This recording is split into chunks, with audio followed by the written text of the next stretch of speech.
Okay. Right. So we're up to Julius. We're going to ask. But can I just say, it amuses me very much how stressed out most of the audiences get when I start talking about these really quite simple, mundane matters about your lifestyle, right? Your lifestyle is proof of how ethical you are. And most of you are not seeing that. You're being quite unethical in your life, and yet you think it's all normal. And, you know, this is where we have our fights with God. We're going, what? Like, from God's perspective, doing the thing I'm doing is wrong? For the most part, a lot of what we choose to do is wrong, yeah, from God's perspective. It's wrong. And for the most part, many of you will find in your spirit world life, you are going to have to compensate for it. There is a sin on your soul that you're going to have to compensate for. All the damage that we cause to the environment here on earth, whether it's done mistakenly or just out of ignorance, out of desired ignorance and denial of illusion, you're going to have to pay for it with your soul, with your soul's emotions. It's going to have to be paid for in the future. And a lot of people then think, oh, he's not into any fun at all, is he? Right. Now, my experience has been with alcohol has not been fun. One of my grandfathers was an alcoholic. He died at 56 years of age because of alcoholism. He abused his children. He belted up his children. I remember even when I was a child, he used to come in through the window of he tried to get in through the window of our house, and I remember my mum beating him over the head with a saucepan, trying to keep him out. He was drunk, of course, right? So, you know, my experience with a lot of these things, similar to many people's experience, by the way, with a lot of these things. Do you think the average person growing cocoa is enjoying the experience? They're not enjoying the experience.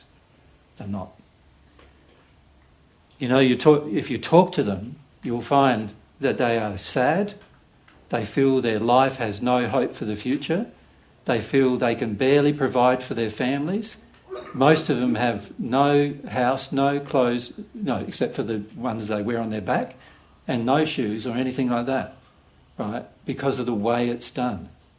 And we're contributing to the ethics of all of that. So, you know, we've got to be more ethical in our choices and decisions. And I know most of you feel like, and to be honest with you guys, you're some of the most open people on the planet. And you're shockingly not open. Right? And when I say shockingly not open, you're not open to the concept that God has laws and of love, and those laws many of you are breaking every day on purpose. And yet you're the most open. So how is the world going to change unless there's a group of people who become more open and start seeing how wrong these things are, right? Now, Julius, we're up to Julius, and then we'll go up the back there. Yep. Just briefly before that, just wanted to add, and I guess that's also why they're coming here, right? Like for example, in Portugal, there's lots and lots of Angolans and Nepalese, and because where they live, there's no hope, like for life, for any future. That's right, and yet if you look at some of the countries, they had beautiful environments. That's what they said. Like the country is rich and is like, you have to come. It's beautiful. Like, and yet they don't want to be there because of what's happening. Yeah, it's sad, really, isn't it? And like, if you look at many of the countries, Mary and I get the opportunity to look at different countries, of course, because we travel to many different countries and see the contrast. And it's really interesting looking at the countries and what's happening in different countries for what purposes it's happening. We went to Brazil, and when we flew over Brazil, we were coming home from Brazil.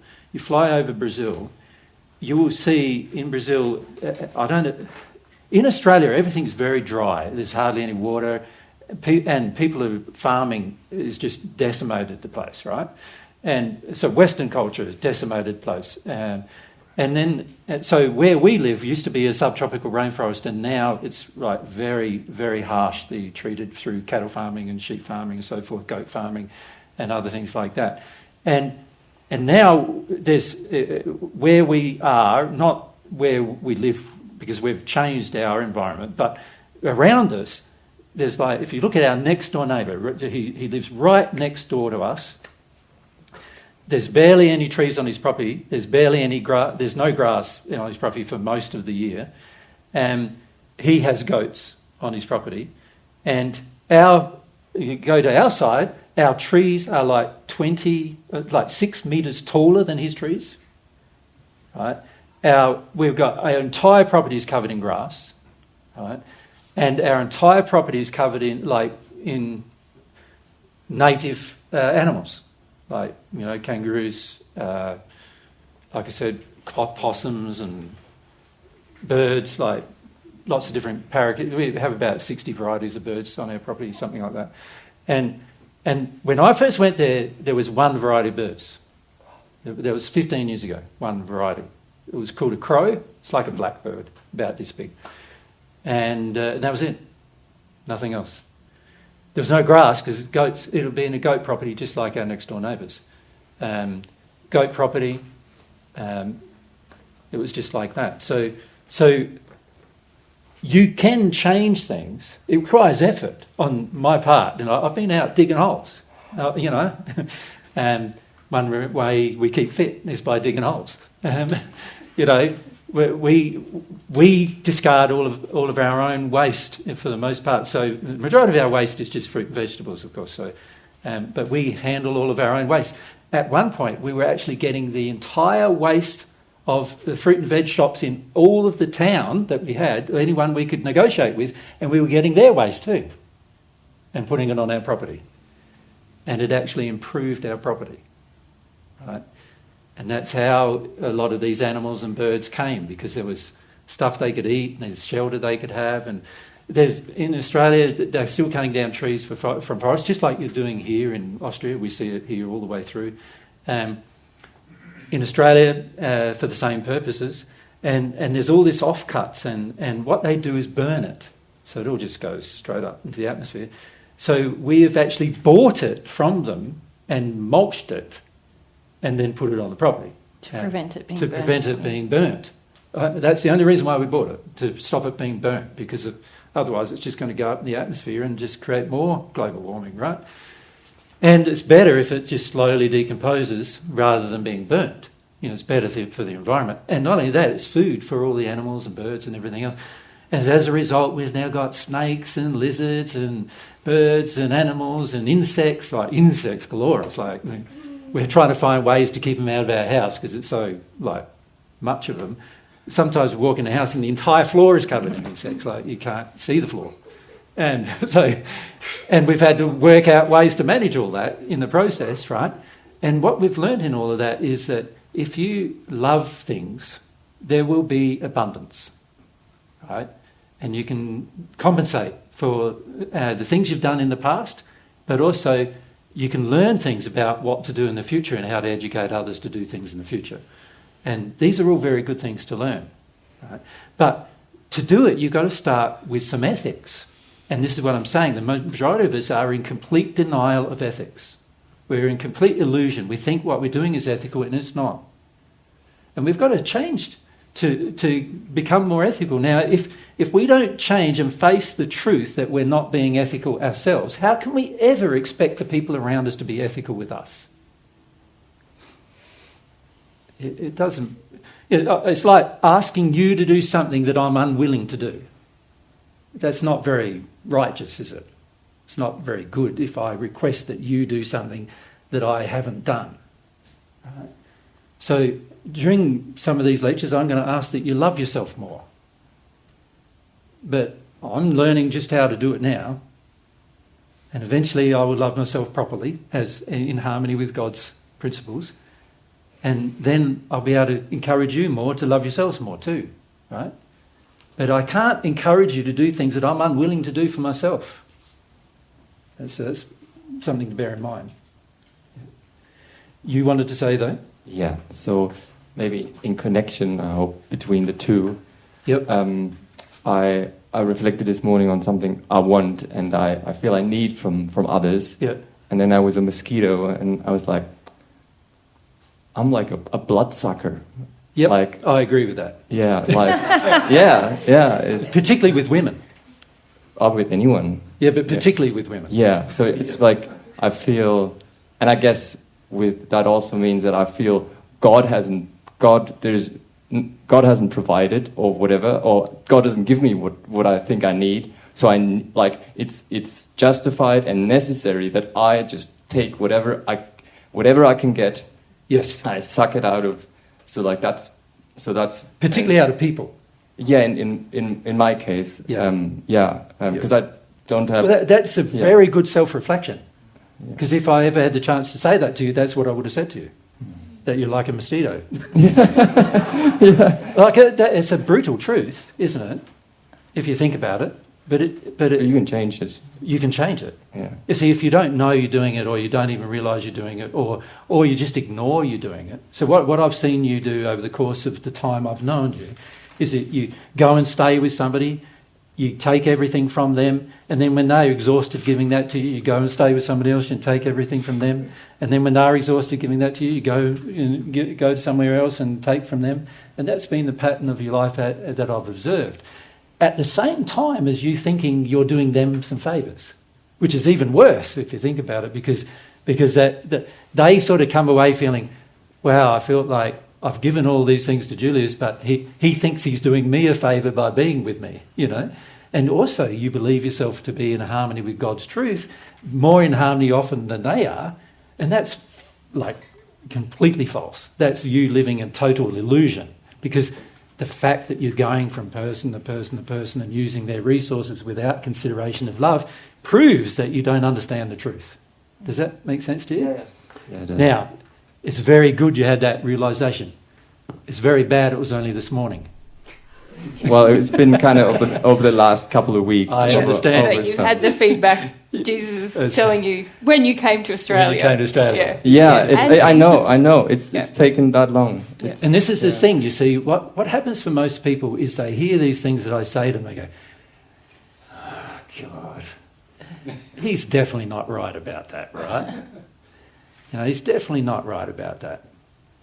And then 10 years later they realise, oh, perhaps he was, right? And in particular, we say, he's definitely not right about me.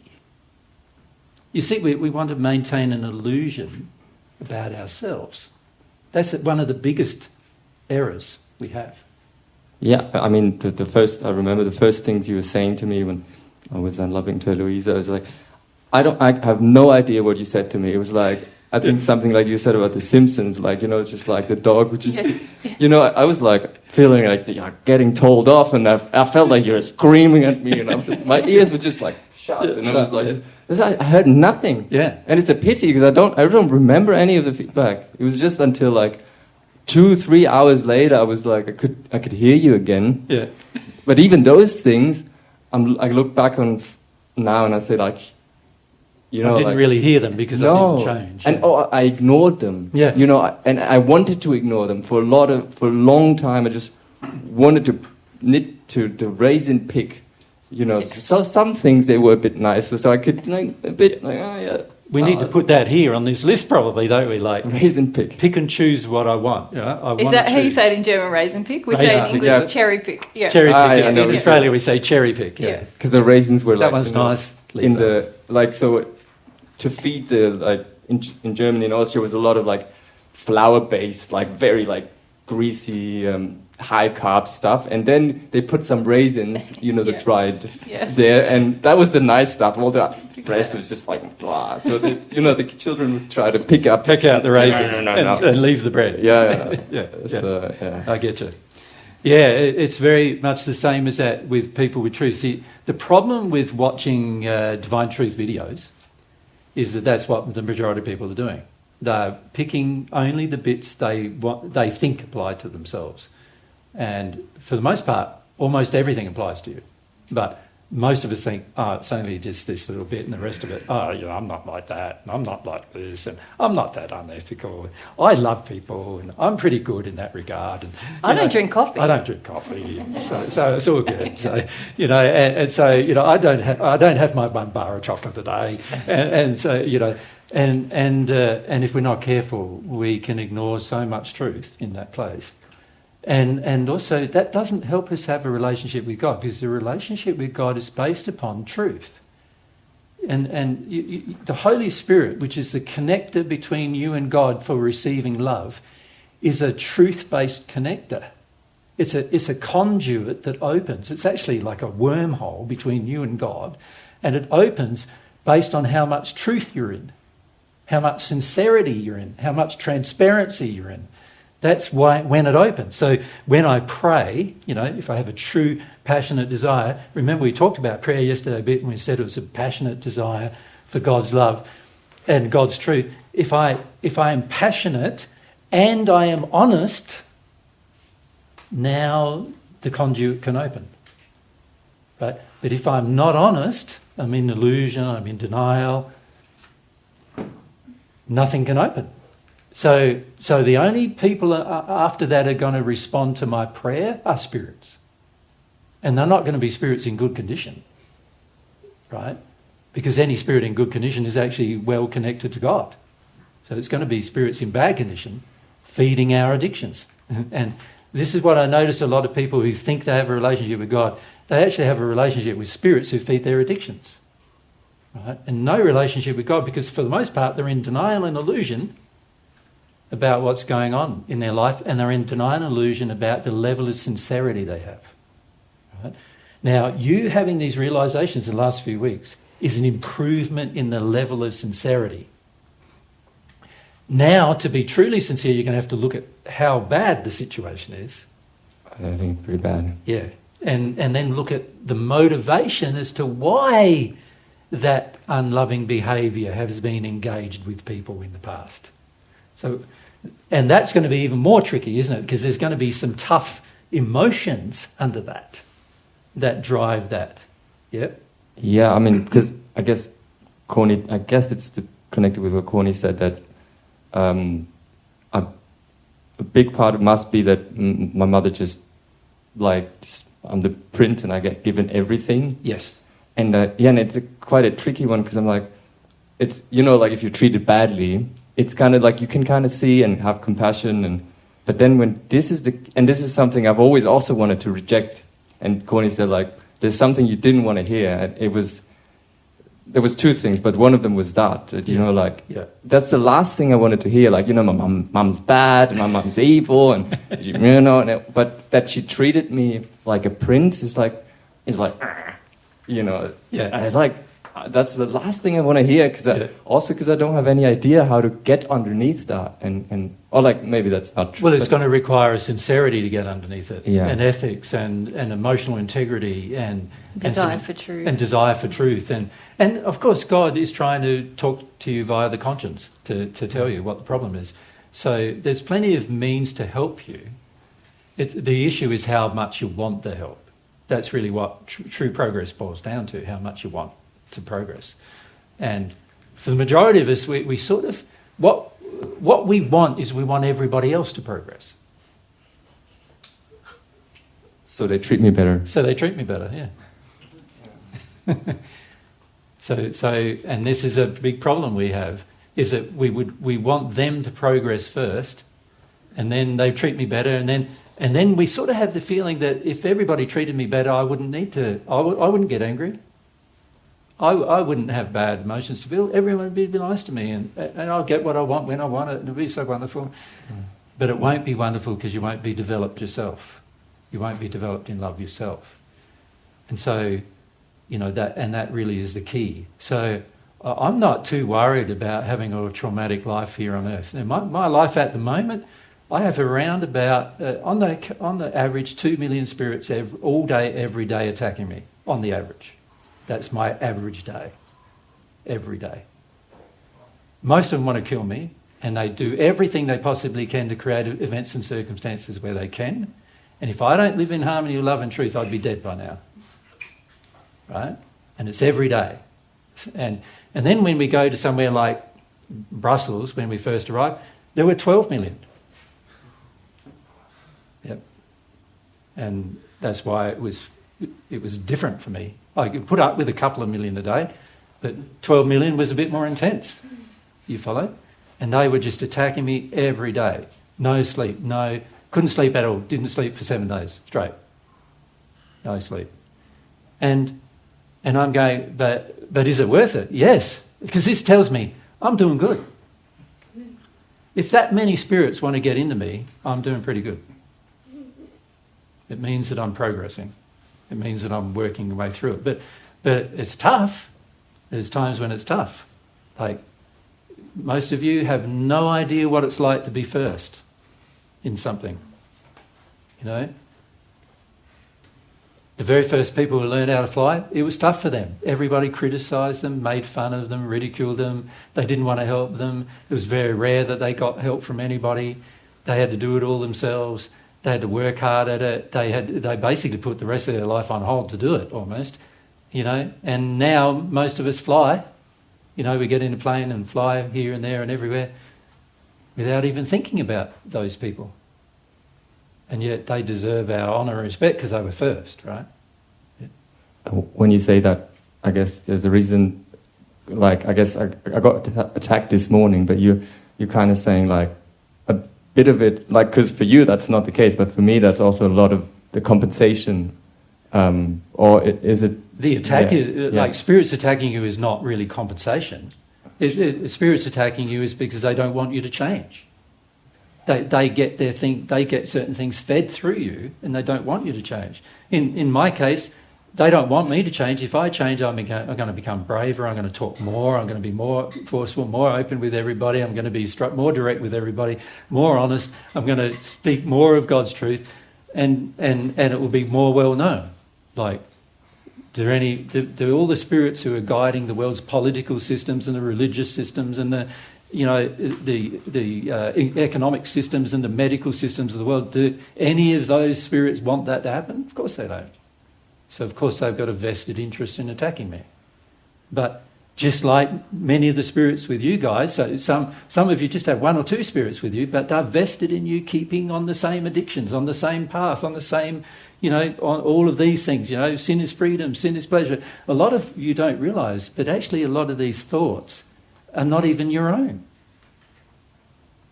They're encouragement from spirits, unseen people around you, to encourage you to continue your justifications so that you don't progress. Yeah? And so when you start to make a progress, like the one progress you've started to make, which is this awareness of yourself and going, wow, I use people, they're going to go, but we want you to use people. We get our addictions met through you using people just as much as you do. And so when you start changing, they're going to go, oh, we want you to stay the same. So they'll put some pressure on you. And then, of course, you're going to have to deal with that pressure as well. So how can I differentiate between, I guess, in the past, people get angry with me because I'm using unloving. them. Yeah. Yep. So how can I differentiate between when, you know, because Diane has said to me at times, you know, like, this is not you being a victim. This is you, like, really not listening to someone because you think you know better and whatnot. So now I'm always, when I'm getting attacked, I'm almost like, well, is this... So what? Well, you see, this is where sincerity is required. Yeah. See, for you, whose mother has treated you like a prince, you're going to think anybody correcting you is attacking you. Can you see that? Yes, especially when women say it. Especially when women do it, yeah. You're going to think they are attacking you, right? So if you're sincere, you would go, what I want from a woman is, I want her just to think I'm nice all the time. Yeah, and yeah. And I want everything. The woman to serve me. Yeah. And I want her to just make my life easy. Yeah. Right? And so that if you're sincere, you'll say, this is what I wanted. This is what I wanted from her. Now, naturally, that's going to make some of those women nuts about, like they're going to go, that Julius character, I don't want him in my life. Most women don't want me in their life. That's right. Like, and I can sort of understand why. Yeah, right? I do. Yeah. So you can understand that. Now, very few of them are honest enough or truthful enough to tell you that you're using women. Is it because they're afraid of me? Well, 'Cause I can get quite mostly angry. they're afraid of themselves looking bad when they raise an issue with a man. They're afraid of the man's projection that They're they're afraid a of the bad man's woman. projection. So it doesn't have to be violent rage, but No. just most women have the addiction that men think that they're a good An woman. example is, every Yeah, time which I- Julius isn't treated like a prince, He projects. Prince Julius Yeah. goes, Yeah. "You're not treating me like a prince. You're You're, not a good very woman." bad." Yeah. To whoever doesn't treat you like a prince, right? You're very bad. You're a very bad person. And if you don't say it, you feel it. I feel it, yeah. You feel it. And then on top of feeling it, you underminingly say things to them about their life. Oh, yeah, yeah. So you don't come out and directly just say, "You're bad because you're not meeting my addiction." You go, "You're bad because you're not really practicing divine truth, and you don't really love me, and look how angry you are, and look at, So you see what I'm saying? You're actually undermining the person as well. Because of my strong intellect, I can just kind of, I don't have to do it direct. I would call it a strong intellect, but not very logical one. No, but... No, yeah. because it's actually going to create more problems with the women, right? At the end of the day, but Yeah. so it's not being very logical, but yes, you're able to pick on you pick on them. Yeah. You pick on little things in them. I see the weaknesses, That's and right. the spirits probably also help me. Exactly. There's very spirits with you who now probably attack you if you change, and they're going, "Here's a weakness, Julius." Talk It's to like them about automatic. that. It's like I sometimes with Nelly, I can see it like she's being vulnerable with something, and it comes out. Yeah. Like it just. Yeah. And like I'm just like poking with the finger in that Yeah. wound, Yeah. and I'm like, oh, fuck. Yeah. This is a way to punish them Yeah. for the fact that Prince Julius isn't getting treated like a prince. Do you understand? Yeah. And if you understand the dynamic, it's going to help you work through it emotionally, right? But if you think about that entire dynamic over the years, so when did we first mention to you this dynamic? That I can remember that you actually did. Like I guess- directly When said did to you you, come to Australia? I came to Australia in October 2019, so that's almost 5 years ago. Yep. So 5 years ago, So I'm pretty sure on your first day, on the very first day Yeah. that you attended, Yeah, right. some Yeah, with women the- pointed it out. Yeah, Elo did. Straight away. Elo did, yeah. Ella did, yeah, straight Yeah, away. right. And I had no idea. Like, I felt, and I remember, I think Maya said something similar. It's like, I was like, that's completely, like, It's completely wrong. completely wrong. Like, You don't understand me at all. that, I'm a nicer guy than that, like, is the feeling you had, right? And that was 5 years ago. Now, in the process of denying the truth, you remember this is all about the fight between truth and error. So there was a battle going on inside of you and you didn't realise it. The battle was between truth and the error that Julius was carrying. Does that make sense?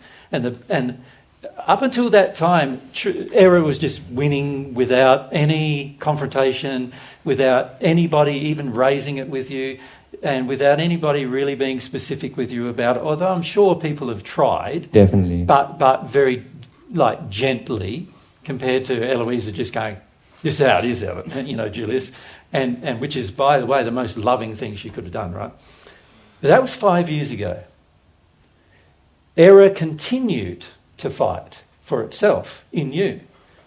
You Like wanted, the grim death, yeah. yeah, you wanted to stay in denial and illusion about yourself and about what you're doing and about how unloving it was and so forth. And this is very common, Julius. I'm pointing this out to you, but the reality is the rest of the group here is going to have to go through the same experience with lots of different things, right?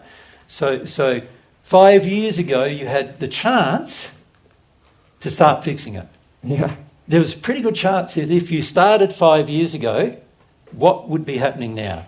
I'd be way in it. Way in it, or maybe even completely over it, right? And instead of most women, when they first see Julius, they go, "Oh, he's a friendly enough guy. He's a nice enough guy. Yeah, let's spend a bit of time with Julius." After a couple of weeks, they go, "Gee, how can I get rid of him?" Right? Yeah. Now, in the future, if you had dealt with that 5 years ago, by now you probably have a woman that didn't want to get rid of you, Wow. right? Yeah. Yep. So it's been to your detriment Yeah, certainly. And this is what I want to illustrate to the group. And so please don't but, feel but I'm picking... I'm still happy. I even if it's 5 years, I'm still happy. I can change or do something about it. True. Can I say... But you also had the chance to do it 5 years ago. Yeah. And Is what I'm pointing out. if you're sincere about it, There will be feelings about that. there will Yeah. be feelings. There's a lot of regret. Yeah, there'll be already. regret. There will be regret. I know that. Yeah. Yeah, and because and this is the trouble though. At the time we receive the truth, for the most part, we reject it. For the most part, and we have strong emotional reasons for doing so. These are some of them, but we're not seeing. And this is where I find it interesting with people who listen to divine truth. They're not seeing when they reject that, they're actually rejecting Him, God. They're not just rejecting truth, they're rejecting God's truth. It belongs to God, right? And it's a part of the expression of God's nature and personality. So whenever you reject the truth, and whenever you become unethical and all of these kind of things, you're actually purposefully rejecting God. You're actually in a fight with God. You're not just in a fight with truth. You're in a fight with God, because God was the source of that truth. Right? And this is why for most people their conscience doesn't work. Because the conscience is about God sharing truth with you through the mechanism of the human soul that is the conscience. And for most people their conscience doesn't work because they're in a fight with truth. So the conscience is not going to function very well because they want to fight the truth. They want to maintain the illusions about themselves that they've built up over years and years of life.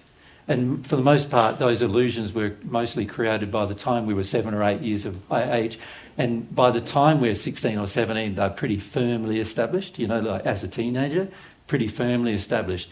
And we're not seeing that these things are error that we're fighting for, and we're using techniques. And so what I wanted to illustrate is one of your techniques was complete denial. Yeah. Another technique is an illusion, which is I have an illusion of myself that I like, and don't you disturb it. Like my dad, yeah. Yeah, don't, none of you, I think I'm pretty nice, don't any of you tell me opposite. If you do, you're very unloving to me. Is the general feeling, right? But besides denial and illusion, there's other techniques. And what I want to ask you is, what are they? Because many of you have them. So what are the other techniques? Denial is like, no, it's not happening. Illusion is a different thing's happening. What are the other techniques? Charlotte, if we go Charlotte, and then across to Johnny. Johan. Yeah. To blame or judge? Blame or judge, yes. So they're two separate ones, really, aren't they? So blame, let's write And that. Charlotte, do you mean to blame others and judge others, or to blame and yourself as well? Judge yourself, yeah. You can do both, can't you? Yeah. What does blame do? It distances the problem from you. Or if you're blaming you, it takes the problem away from someone else, if it's their problem. Right? So judging does the same. But judging is even perhaps more difficult, because the judging is basically saying they're worthless if they do that. Or if you're judging yourself, you're going, I'm worthless if I do that. And either thing is bad. Right? So these are ways to control harder emotions, right? So John? To minimize. To minimise, yeah. That it's not that bad. Yes. So it's only two pieces of chocolate a day, right? It's only 1 cup of coffee. Yep. So just straight behind, and then as we go back. To make excuses? Excuse, yes, we excuse.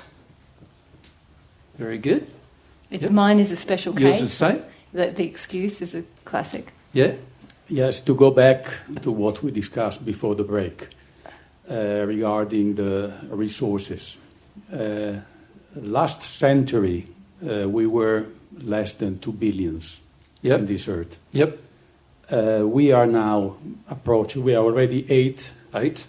We are going to be, by 2050, I guess, something around more than 10. Yeah. And by the next century, we will be almost the double. Yeah. So, and this is creating a huge problem regarding the available resources. Well, it's the lack of love that creates a huge problem. Yeah. The Earth has been created to support 60 billion people. So having 16 billion people is not going to be a problem for the Earth if we loved it. The problem is we don't love it. Yep. And that's the real problem. And what I'm trying to get at here is, why don't we love it? Yeah, but let's say what I've observed, most of my time I live in Asia. Yeah. 30 years ago in China, almost nobody was drinking coffee. Yeah, that's right. Now coffee in China is becoming a big business. That's right. There are coffee houses and coffee bar everywhere. Yes. Basically, yeah. Yep.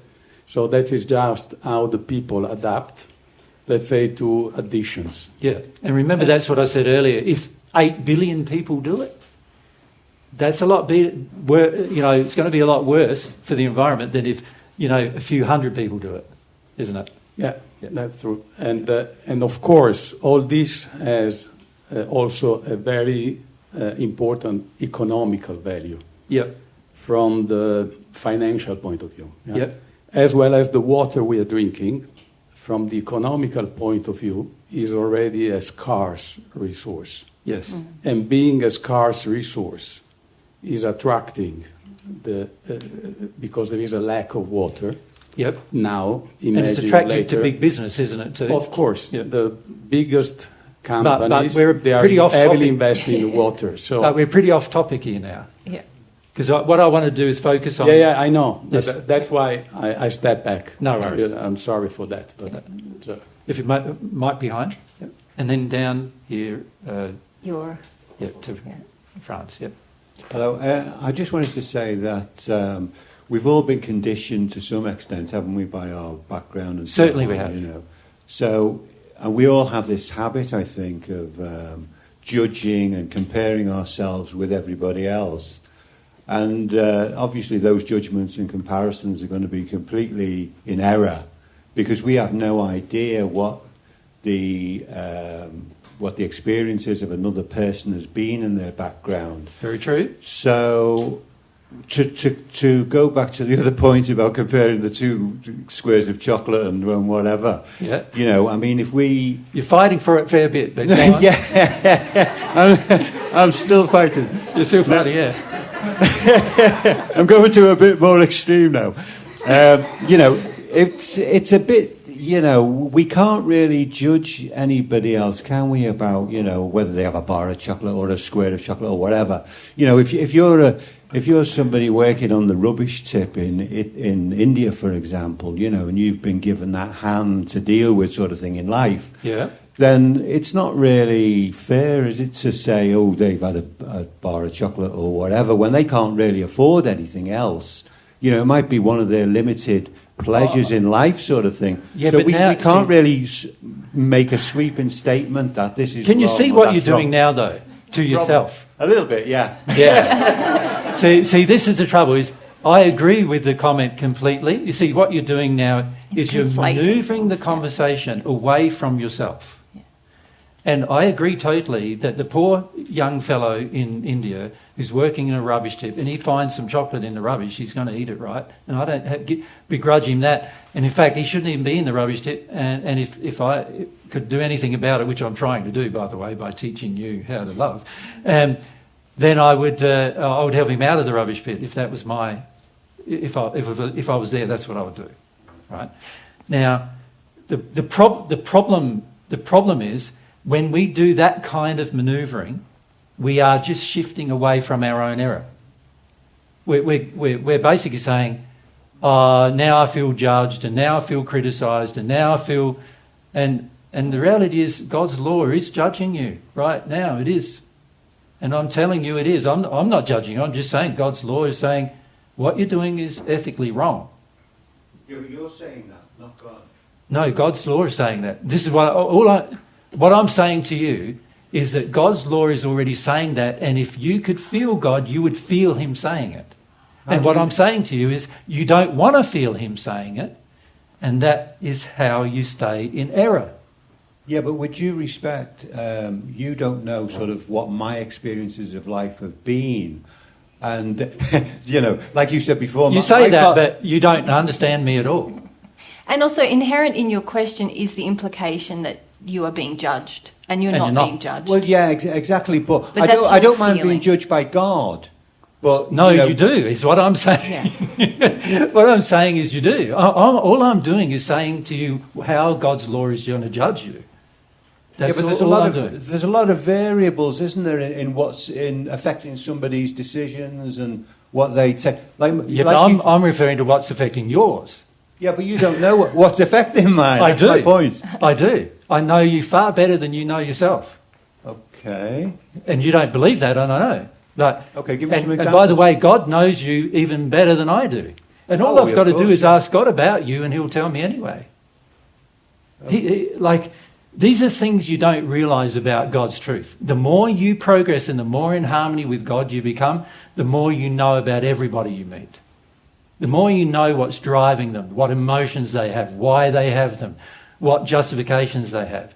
The more you know all of these things. This is some of the advantages of growing in your relationship with God. But you don't know me well enough to know that I know those things. Someone like Julius, who's had some experience with me, knows that I know things about him that he didn't know about himself, right? And I knew them. I didn't have to talk to him and ask him about his life, and I didn't have to ask about his experience at all. The very first time we had an opportunity to have a conversation, I said to him what the problem was, and now 5 years later, he's seeing the problem for himself, right? Yeah, but we've never had a conversation. Well, I don't need... Well, we're having one now for a start. And I don't need to have a conversation to feel a person. I didn't tell him anything. Julius never told me anything. When I first met him, he didn't tell me anything about his life, anything about his parenting, his mother, his father, nothing. I told him about it. Yeah. Right. Now, I'm not saying that's a special thing. I'm saying that every single celestial spirit has that ability. Every single person who has a relationship with God grows in that ability. You will grow in that ability. You will even look back on this conversation with me and go, what was I thinking? You will, because you are arguing for your own lack of ethics, and later on in life you'll go, what was I thinking doing that? That just delayed my own progress. Right. You're fighting for? I feel as if I'm fighting for the truth. I I don't know mind. you do. I don't mind being told. That's what our error does. That's Yeah. what error does. Yeah. How you're feeling right now is good that we're having this interaction, because how you're feeling right now is how everybody who ever hears me feels. It's how Julius felt when I talked to him 5 years ago. I felt It's how this. Mary felt when Yeah. I first met her, Who hasn't? right? Who hasn't? Everybody who's ever had a personal conversation with me feels this way. Everybody. Terrible. It's terrible. It was Yeah. So microphone, just because otherwise, I know. If leave the microphone up there. Microphone here. like it was back in the day I would say it was the worst 3 days in my life. Like in a sense of like it was so confronting. I'm getting like, picked on every day. I'm getting Yes. abused every day. This is how Julius... I don't even know how he felt before he was feeling it, by the way. And it was when he went away and he's going, that was a terrible experience. Why would I go back there again? You know, and this is part of the feelings, isn't it? This is a part of the feelings that go on between the confrontation of error and truth. And this is what I would like. This is why I'd like these conversations, because you need to see these are the feelings you're going to have. You're going to have them. This error is fighting for itself. It's fighting for itself. And you're going to feel so justified. You're even going to feel like I'm telling you a lie. And you're telling me the truth. Yep. That's how Julius felt. And 5 years later, you now feel quite differently, right? I don't know if quiet, but Well, the I feel mosquito quite illustration that you gave, which was very true, obviously inspired, is triggering now a chain of events which you can now choose to act upon and sort this issue out. And in the process, you will also you will find, you're heterosexually inclined, aren't you? yeah. And yet these women want to stay away from you because after 2 weeks with you, they just feel like, right? And so this one injury is going to allow people to actually feel more compassion and understanding for Julius rather than feel like they're being used by Julius. Yeah? And so that's going to benefit your future. But it could have happened 5 years ago, but as you experienced 5 years ago, and as you're experiencing right now, I should say, the error is going to fight for itself, right? Many of you haven't even begun that yet. Like, we were in Brussels last week. Almost every man in the audience was unaffected by the 3 days of conversation. The reason why is because they already believe themselves to be above it all. Right? Every woman in the audience, almost to a individual, by the time we had done 3 days, was angry as mad as, I don't know what you have in your language, mad as whatever, angry as whatever, but they were pretty angry with me. They went away from the group angry. Why? Because I was telling them that they had to feel fear, and they were feeling like fear is a good thing. Fear protects me. Fear is good for me in my life. I'm a woman. I have the right to be afraid. Look at the world. It's man-dominated, crap from men all the time. You have the right to be scared. And so they walked away being angry. That's the error fighting for itself. You need to understand that, right? Because if you don't understand that, you won't go beyond that. Right? Don't you think there's things that God has shared with me, and I've been mad as a hatter about it? Like, one of the very first things that I was really angry about was who I was.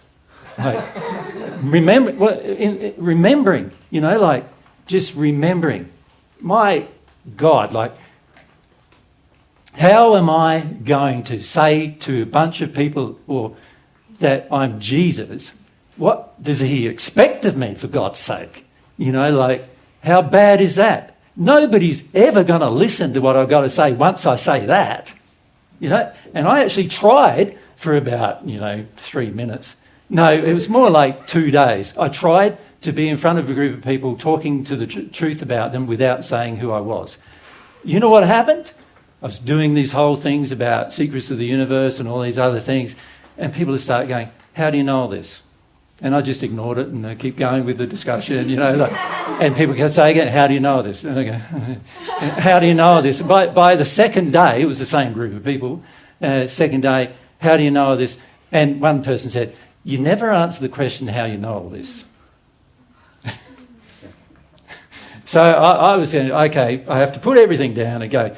The reason why I know all this is because I've been around for 2,000 years and I've been in the spirit world for most of that time. And that's how I know this. And actually, my name's Jesus. It's not, Alan John Miller, as you think. But, and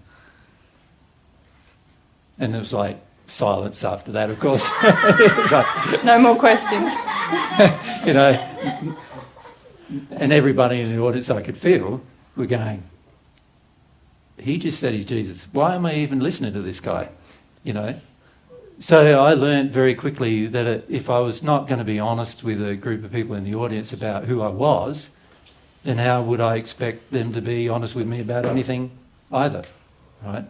But I had to go through that experience. I knew that it would be confronting for you to know that when I meet you, for the most part, I know what almost all of your feelings and where they come from.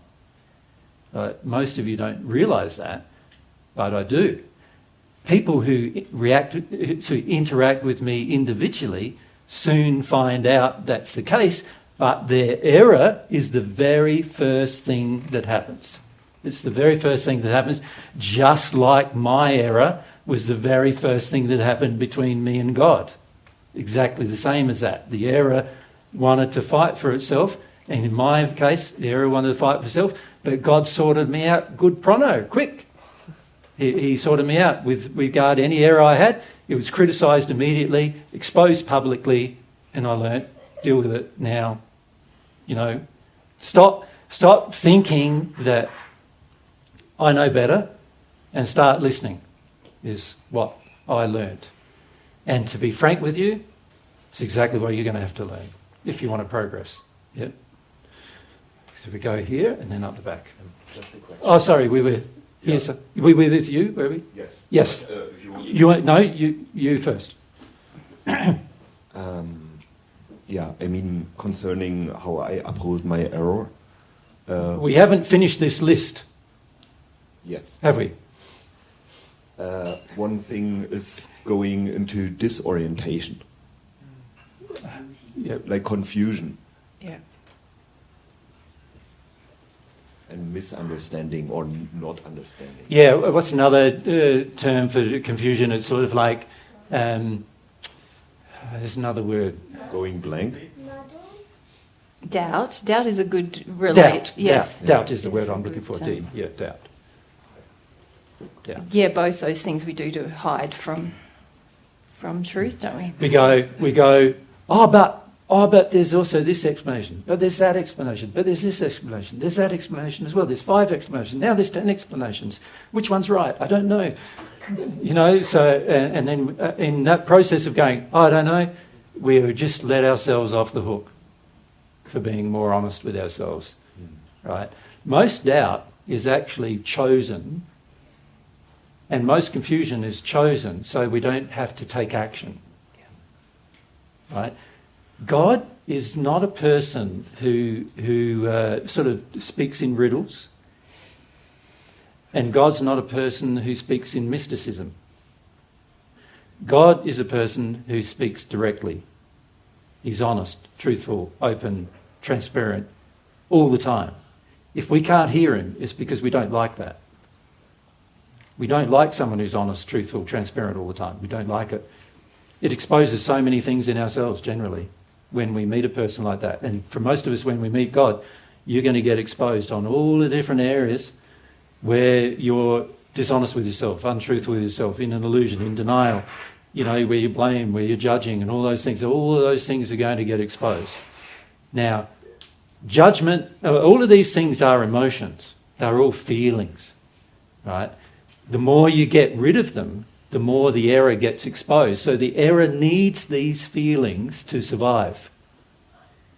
Do you understand that? It's a very important thing to understand. It's a fundamental principle that you need to grasp, even intellectually, that error, like falsehood, needs emotions like this in order to survive.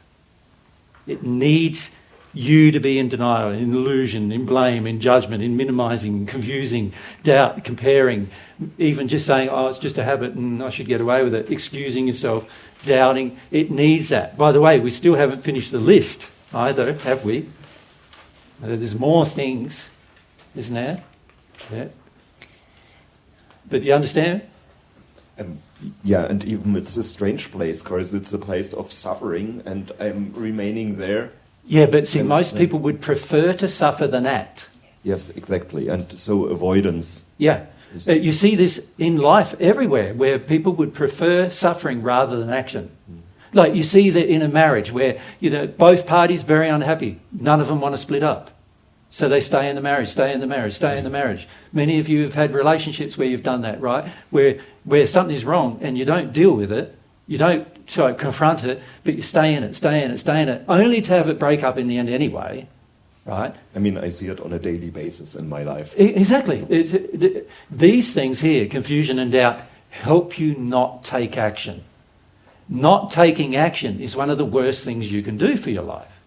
Right? But that's what they help you do. They help you stay in error and not take action in harmony with truth. Right? So a lot of the times we like confusion, we like doubt. We'd prefer to doubt than we would to come up with what is the actual truth. And for I speak very definitely about most things, don't I? Like yes, no, yes, no, yes, no. And there's very few times when you say to me, and I say, I don't know. The reason why is because that my relationship with God, through that relationship, God tells me this is true, this is not true, this is true, this is not true, this is true, this is not true, this is true. And if I don't do these things emotionally, then I'll listen. But if I do these things emotionally, I won't listen. And I'm not going to listen. right? And I'm going to have to get rid of some of these. You could say these are patterns of feelings that I've learnt through my life. Remember, I started out blank. I started out free of these things. But I've learnt to do these things in order to justify the error I'm in. And people taught me how to do it, that is true. But also I taught myself how to do it as well. I like it because I like to use these techniques to stay in the error I'm in. Yeah? Yeah. So next was there, yep, and then come down here.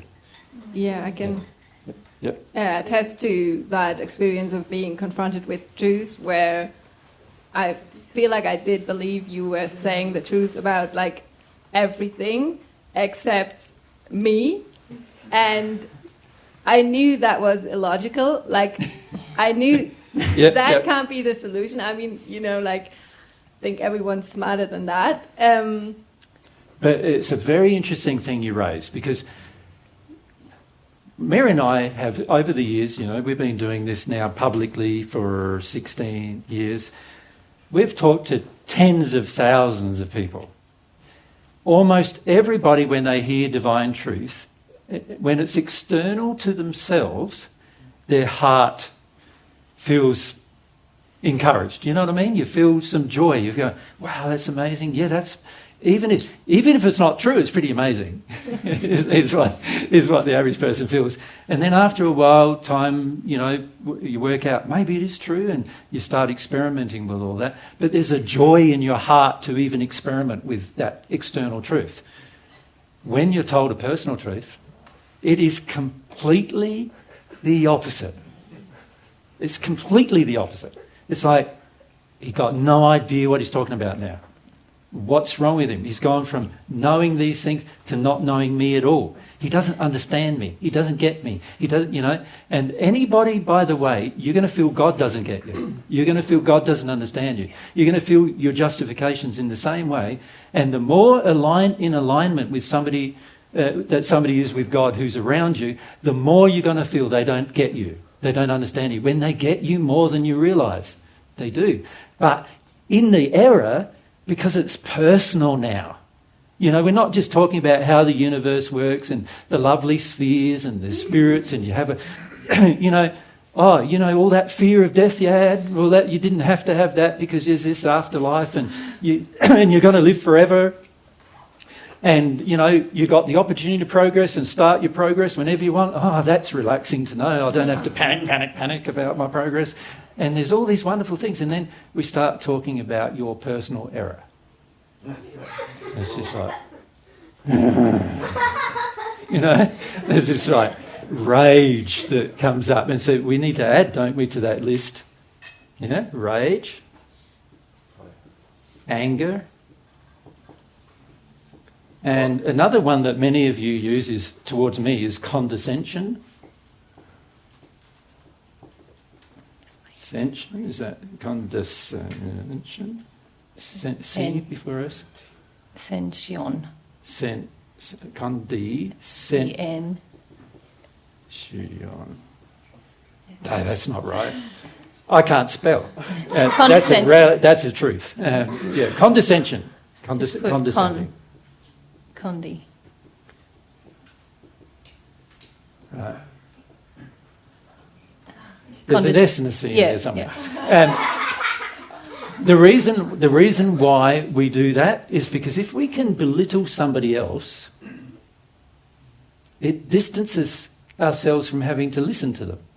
So what a lot of people do with me is they hear this divine truth, like external, like about the spheres and everything. They go, oh yeah, this sounds all wonderful. It's amazing. I really like going there because it's really nice to listen to, and it's encouraging to my soul to listen to the fact that I live an eternal life, and that there's more going on than what just this life and all these things, and it's relieving actually to hear universal truth to your soul. Your soul feels relieved. But when it comes to our personal error and somebody starting to point it out, our soul does not feel relieved. Our soul feels like fight for the error, fight. we are in a state where we want to go to war. Then. Now, there's all sorts of ways we manage that. So the average person doesn't sort of realise that in themselves that they want to go to war and it's that bad. So they go, condescension, or they go comparison, or they go doubt, or they go excusing, or they go just stay in denial or illusion, or just blame my mum and dad for it all. The fact that I'm unloving now is all their fault. Or no, don't blame mum and dad because I still want a relationship. Blame God instead. That'd be a good idea. We do all sorts of things, including, of course, blame Jesus, right? Which is very high on most people's lists. When you come to a seminar and he's saying something to you that you don't want to hear, of course, most of the time you're going to blame the person who's brave enough to say it, aren't you? So that's normal. And what I'm saying is it's normal to have these responses and actions, but you've got to understand it's the error fighting for itself inside you. The sin is inside you. It's fighting to stay there.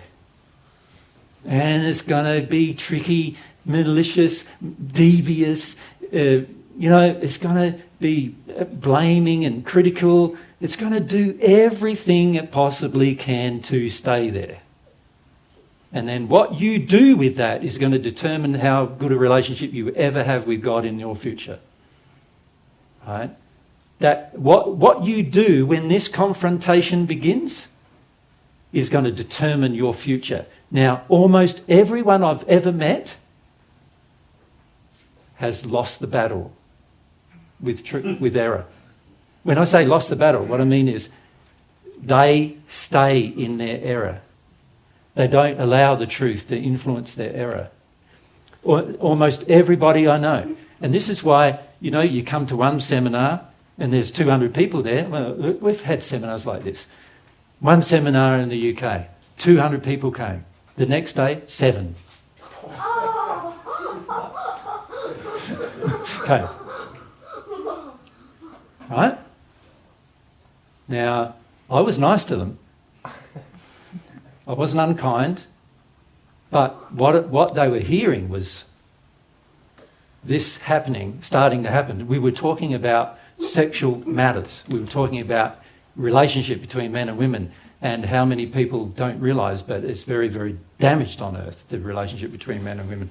And when we started focusing in on the fact that it was happening for many of the people in the group, many of them were very offended and so did not come ever again, never seen them again. Right? In Australia, we had an auditorium there gifted to us for a period of about 18 months.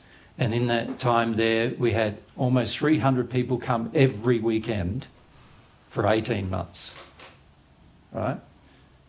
Almost every single one of those people are not listening to Divine Truth now. Almost every single one. Why is that?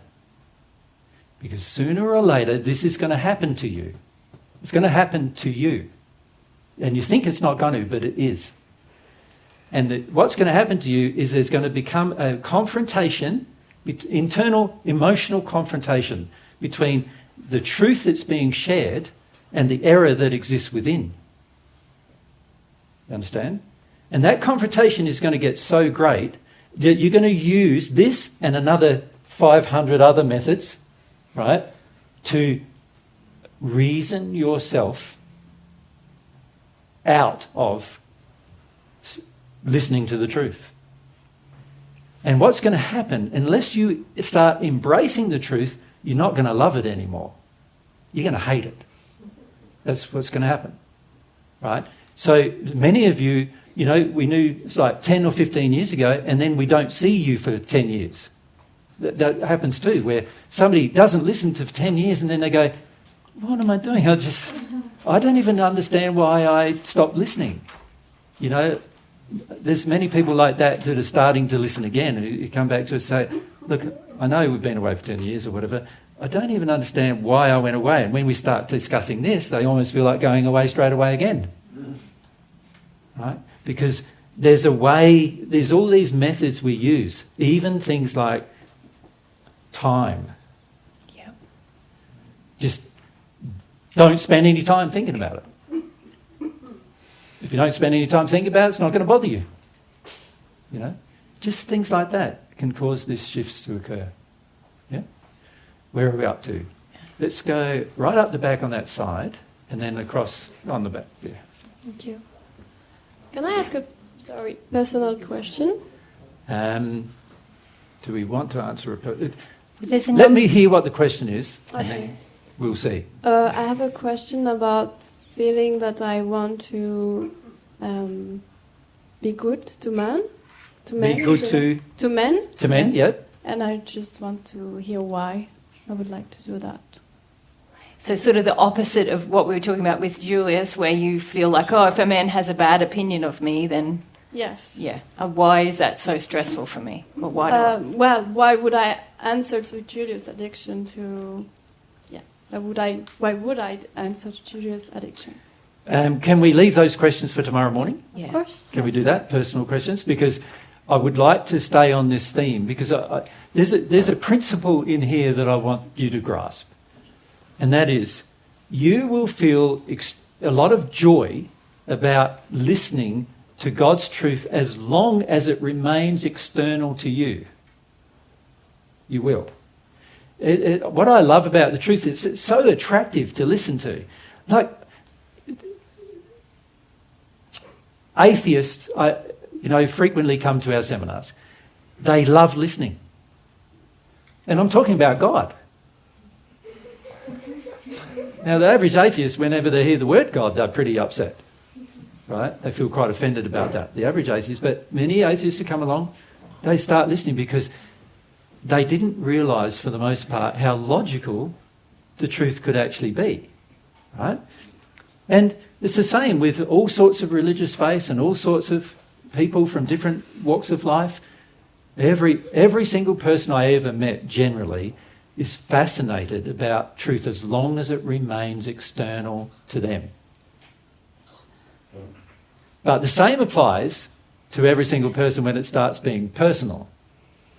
Personally, when we start seeing the error within, or it starts getting exposed, I have yet to meet a person who hasn't fought. In my entire time on earth, and my entire time in the spirit world, I have yet to meet a person who hasn't initially fought the truth, their personal truth. There's been no one that's initially not fought it. Well, in this life, I've fought it. In the first century, not so much, right? But in this life, I certainly have. So even me, I've fought it. You understand? I understand this, particularly from this life. I understand this now more than I ever understood it in the first century. In the first century, I used to know, that person's fighting again, I'll just have to leave them alone for a while, I'll go on to this person. And that person fighting again, that entire, they all want to throw me off a cliff. So, okay, why do you think people wanted to throw me off a cliff? If the truth is so attractive, why did they want to throw me off a cliff? Why did they want to crucify me? It's because when it gets personal, that's what people feel like doing. Yeah? The Pharisees, who really, to a large degree, were a part of my death, every time, they couldn't avoid the conversation. It's sort of like, you would think that if somebody is talking about the opposite of what you want them to talk about, the best course of action would be just to not be there. But no, they had to be there. And they had to make their points, and every time where they made their points, the logic of the truth always exposed the error in them. And that all happened publicly. It didn't have to happen publicly, but they wanted it to happen publicly, and so I had no choice. It was public. Every time there was sometimes there was 2,000 or 3,000 people listening to me criticise the Pharisees. They were pretty annoyed because the fight for error was pretty strong. Now, some of these guys now are my friends, right? But they weren't then. They did everything in their power to undermine things. First, they thought, they could just reason with me. But gee, I'm so unreasonable, right? And when I say that, I mean I'm unable to be reasoned with if I believe, if I know God's truth on a matter, I am not going to shy away from that, and I'm not going to be shifted. That's the way it is. And by the way, when you know God's truth about a matter and you actually know it, you'll feel exactly the same, right? Anything harmonious with love, you will feel, I'm not shifting. And so they learnt, he's not shifting. So what do we do now? He's not shifting. And every time we get in a public argument with him, which they wanted, by the way, because they wanted to be condescending with me. They wanted to, show people that I was wrong. Right? That was their motivation, right? So they got in these arguments and this condescension with me and belittling me and all sorts of things like that. And every time it didn't work out well for them, right? So now what do? Well, it's a very similar experience to what I had when I told you about yesterday when I was 5 to 7. What does the guy who's potentially violent do when he can't manipulate a person who's not going to move? They're going to get violent, right? Right? And so in this fighting for error, the extreme of it is murder. I've experienced it. The extreme of a person fighting for error is murder. I've seen people fight for error and rape. These are extremes of the fight for error. I've seen people in error do that. They've gone so strongly into their error that they've gone to these terrible darkness in order to fight for it, right? And in my case, they reverted to murder, right? In Mary's case, the same. First century life, she was murdered as well. Almost all of my friends in the first century were murdered. Almost all of them. That's why they put the Christians in the arenas, because they didn't want to hear any truth, right? It was the personal truth. It was just the universal truth everybody's happy to listen to because it doesn't affect them. They can sort of act like their life can just go on like it was going to go on, and they can get away with just, oh, isn't that wonderful? Oh, that's a good thought. Oh, isn't it great? They can get away with that kind of reasoning. But when you start getting personal with people, now, if you don't let them do all of these things, they get progressively more and more and more and more angry to the extent where they'll even revert to murder. Suicide is another way most people do as well. A lot of people will revert to suicide as well. Murder of self. Rather than face the emotions, rather than face the truth of what's going on. Yeah? So, up the back. So, in answer to your question, tomorrow, we want to answer personal questions, but I also always want to bring it back to the era we're in. That will be my theme tomorrow. Make sense? Yep. I think maybe it's personal or it's with error, because my question is, yesterday I felt a lot of numbness, but mixed with feelings, or like, I can't describe what it was, because it's like new for me, and I want to open about it. Numb is another method we use. Yeah. Just go numb. Just go. If you see a child, if you try, it's interesting when a child is in a state where they're demanding. If you discipline the child by holding it and restricting it from doing what it wants, it'll go through stages, right? Usually the first stage is rage, so it kicks and screams and tries to, get out of the hold, and if you keep holding, eventually the child will go into a state where it's pointless being in a rage, so I'm just going to go listless, numb. And the child will just sort of let all of his muscles go and just hang there. And it's not over yet. The fight isn't over yet. That's a technique you learnt in your childhood to get away from dealing with something. It's a method here. Numb is another method we use to just go tune out, zone out, get away from the issue. And so they go numb. You keep holding them. You'll find, hold them for long enough, they'll go back to anger. Because they want numb to work. You know, most people want no action to work. It's sort of like, the truth is confronting my error. God's expecting me to take an action to fix that. No action means that I don't have to do anything, so I just take no action. But the problem with that is in your life, you finish up taking no action, taking no action, taking no action. 100 years pass, you die, taking no action for a while there too. And you end up in states where nothing's really changed for a couple of 100 years in your life if you're not careful, before you start to actually learn to take action and stop being numb to everything. Numb is a desire to avoid emotional truth, a desire to avoid your emotions, to avoid your feelings. It was so difficult because there was some feelings that I can't describe, but it was not bad and not good. It was like a weird stage of, I don't know. Yep. Yeah, and a lot of us, when we get into these states of change, we don't realise, wow, I'm just freaked out about any change that happens to me.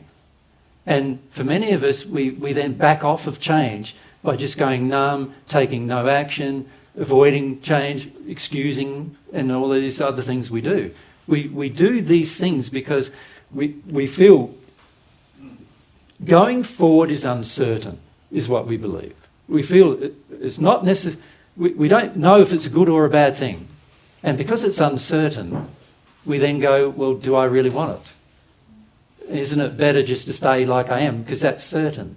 Now, there's many times in your future, and this is probably, I'll say just before lunch, because we need to stop for some lunch. There's many times in your future where your future will be uncertain, and you'll be very tempted to stay in the state where you are presently. There's people in the second sphere of the spirit world. The second sphere is like paradise compared to Austria, you know? Austria is like a dirty hovel compared to the second sphere. That's how beautiful it is. Here is it seems very beautiful when you look on the outside, but there's a lot of things wrong with it, of course. But even with all the beauty that's here, the second sphere is like heaps, 10 times better than anything you can imagine here. And so when people get there for the very first time, they go, why would I want to go anywhere else? I like this place. People are nice. There's no nastiness. There's no, everybody seems to like talking about lots of interesting things. Life's really interesting. Why would I want to go to the third sphere? The third sphere is uncertain. I don't know what that's going to look like. I don't know what changes I'm going to have to make there. I'm very comfortable here. So I've known people who stayed in the second sphere of the spirit world for 200 years, right? Because it was comfortable compared to their life before then. It was better. But not as happy as they could be. It's much happier in the third and fourth and fifth spheres. Each new sphere is like huge difference in happiness. The celestial kingdom is like unimaginable for most of you in terms of happiness. And yet, the average person is arriving in the second and going, well, they even know there's more, but they're not feeling like it's for them because of the uncertainty. And so they take no action. And so they stay there. And they stay there for a long time, oftentimes. Oftentimes until all their friends are gone and all their family's gone and all their, people they knew and met in the second sphere, they're all progress too. And it's like, there's a whole new generation of people now in the second sphere and they get to know them. And then after a while they go as well. And after a while you feel like, I'm getting left behind. And then you start looking at why you're in that state, which is a lot of times about being numb, wanting to not move forward because you're afraid of what might be forward. Right? And so I'm recommending to you to not do these things. But after our break, where we have probably half an hour for lunch, I want to focus more attention on this because I feel it's the main problem we have when we're sharing truth with others. When we get down to the nitty-gritties of your personal life, that's when most of you are going to get angry. Right? You're going to get upset with Jesus for sure. I don't know anybody who hasn't been, in my entire life, upset with me. And, you know, not just you, With God? God, you know, a lot of us are harbouring a lot of feelings. You know, we receive Resentments. some truth, Yeah. and then we feel like, oh, God. But it's a lot it's not easier reasonable. to project it at a person who shares God's truth than it is to project it at God. Because for the majority of us, we feel like God doesn't listen to us anyway. So let's get angry with the person who's sharing the truth, the messenger, rather than where the messages are from, is generally what we feel. That's why they call that statement, you know, shoot the messenger. Well, in my case, it was like hang the messenger, you know, crucify the messenger. Now, many of you don't realise it, but you're going to even do that in the future. You're going to have that desire to get rid of me out of your life. And I'm going, well, for some of you, I'm in your life very temporarily. Some of you have the option of us being in your life permanently because you'll want God's love permanently. I would love for all of you to be in the second category. But it's going to require you facing this problem that is going to be in everyone who has sin, which means it's in everyone. Right, this problem. And it's not the sort of thing, even though here's the theory of it, and we can sort of grasp it, but it's not the sort of thing that you can then reach that point and then go, oh no, this is just that thing that Jesus explained that day. I just calm myself down and I'll be just right. listen to the truth. It's not going to be like that. It's going to be an emotional process that you have to go through. Yep. And sometimes more than once, you know, it's not like On a lot of different subjects. yeah. It's going to be. Sometimes you think, no, I'm actually really humble now. And then you hit another thing and you're like, whoa, no, I'm going to fight for this one. Yeah. And now there's probably on earth about 5 people who trust me at the moment, who trust that anything I say to them is worth listening to with regard to their personal life. And you know what I've noticed? People start to have the same reaction to them as to Jesus. Because these people really honour truth. They don't accept error as much. Yeah. And so they present truth to you, and then often I see people have the same reaction that they've had to Jesus to those people. Yeah. Yeah. And Like that's normal. With Eloisa, you know? Yeah. Yeah. With myself, with Yeah. other people. Yeah. Yeah. Yeah. Yeah. What I would like to see is that you at least, by the time we finish our conversation with you this weekend, at least you start to understand what this feels like. Yeah. This internal fight, battle, that you're actually having not just with truth, but also with God. That you at least understand how it feels internally, right, to be in that state. Because if you can feel the state, you can recognise it, and you can work your way through it. But if you live in the state, rather than feeling your way through the state, you're going to end up rejecting truth. You're going to be one of the many tens of thousands, millions of people that have heard it and then delay the implementation of it. Right? Because of personal, emotional reasons that you're fighting for. Right? And now I would like for you not to be like that. But there's no control I have over that. You are individuals, you have free will, you can do what you like. You can shoot the messenger, you can criticise the messenger, you can be condescending to him, you can excuse yourself, you can do all of those things. God lets you do it all. You're allowed to do it. I'm going to let you do it all. I'm not going to enjoy your company, though, while you do it. That's how it is.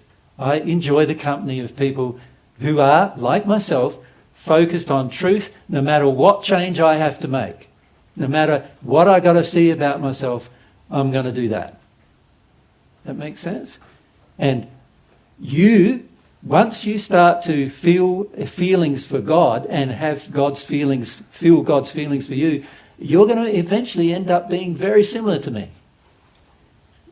Like, I've got millions of celestial friends, and every one of them is just as bad as I am about this truth thing. Or you could say just as good as I am about this truth thing, depending on your perspective. Right?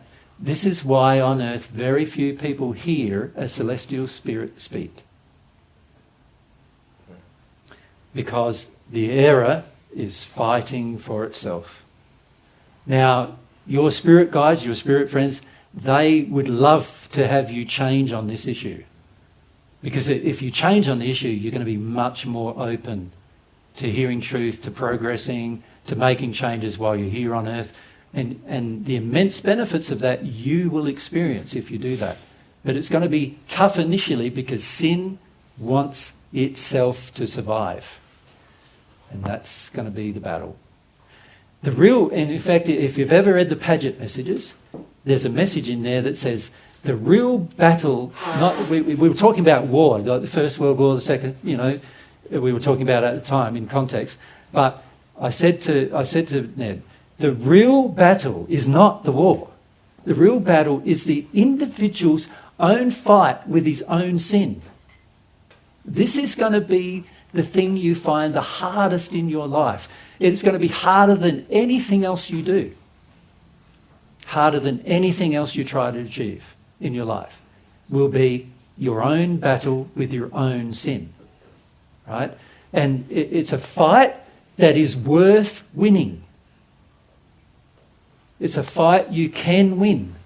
You see, the world's religions, and particularly the Christian faith, will tell you you're a condemned sinner, you will never win. And I'm saying to you, that's not true. You can win the battle with your sin. But it's going to be a battle. It's not going to be a walk in the park. And most people who hear, spiritual speakers speak, they want to hear, it's going to be easy. There's this mystical easy road. It's just going to be a breeze. And, if we do this and we do that, you're just going to breeze through life and everything's going to be fine. And they're full of crap. It's not true. The battle with your sin is a difficult battle. It can be won, but it's going to require sincerity on your part. It's going to require a sincere desire and effort on your part to do it. And most of you at this stage don't even know what your sins are yet. You've got to identify every one of them in order to win the battle. God's love coming to your soul is going to help you do all of that. It's going to expose the sin within you. Every little bit of love that comes is just going to make you more aware of the sin that exists or is present. That's what it does. It's like shining a light on the darkness within. Right? And you've got to let yourself go through that process, and not even let yourself, but eventually love it. Love the process. And that once you come to love the process, things will change immensely for you. Yeah? Now, I won't answer any more questions now because we need to have a break, don't we? So let's do the break and then we'll continue.